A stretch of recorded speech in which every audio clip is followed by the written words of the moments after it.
Lep pozdrav. Odločil sem se, da vam podam izjavo, ker ste že včeraj precej spraševali. Včeraj še tega nisem mogel storiti, ker še nisem bil seznanjen z vsemi stvarmi. Morate razumeti, da ne bom preveč konkreten, ker gre za sistem nacionalne varnosti in obveščevalne službe in tukaj seveda ni modro preveč govoriti na široko.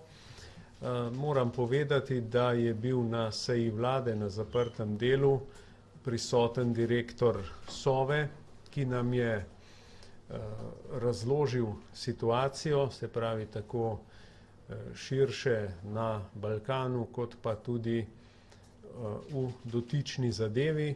Moram reči, da je tisto, kar smo slišali, dokaj zaskrbljujoče. Po eni strani seveda smo zadovoljni, ker je naša obveščevalna služba, ker dobro dela. To je ena zadeva, po drugi strani nas pa lahko skrbi, če je to način delovanja znotraj Evropske unije in če je to odnos med državami, ki naj bi bile prijateljske.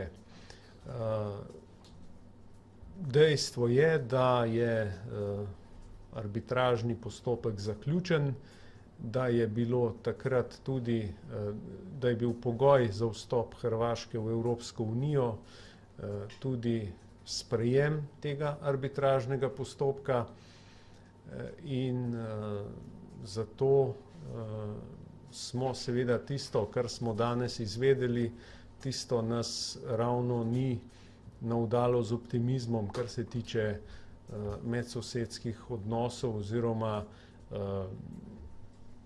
tega načina postopanja med dvema državama. Mi se bomo seveda še naprej trudili, da bomo delovali v evropskem duhu. Kaj več pa seveda ta hip ne morem reči, ker kot rečeno gre za podatke, ki niso javni. Hvala lepa.